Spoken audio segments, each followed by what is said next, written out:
Just a short time ago, Philadelphia authorities made adjustments to the death toll from last week's tragic and catastrophic fire in Fairmount. While the toll is still 12 people killed in the blaze, officials are now saying that 9 children, not 8, died in the fire. Meanwhile, Action News reporter Walter Perez is live at City Hall. Walter, there are some other developments as officials begin to disclose results of the investigation. That's right, Jim, and a lot of it confirming what Action News has been reporting over the past week, but city officials being very careful with their wording in the interest of protecting the little boy at the center of this whole thing. Local officials announcing today they are all but certain that the horrific house fire that killed 12 people in the Fairmount section of the city last week started as a Christmas tree fire. Commissioner Adam Thiel going on to say they have every reason to believe that a lighter is what sent the tree up in flames and that a 5-year-old boy was the only one nearby.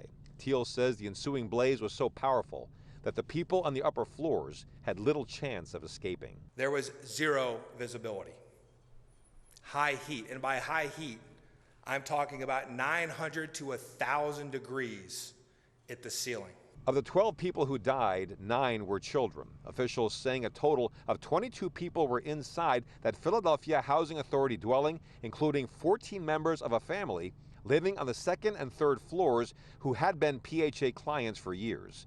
PHA President and CEO KELVIN is saying the high occupancy rate was not a violation of Housing Authority regulations. There is nothing in policy that preclude them from continuing to reside in that home as an intergenerational family. City officials came short of actually saying the 5-year-old accidentally set the tree on fire.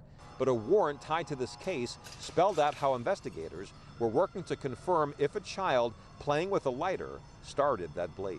We are left with the words of that 5-year-old child, that traumatized 5-year-old child, to help us understand how the lighter and the tree came together with tragic consequences.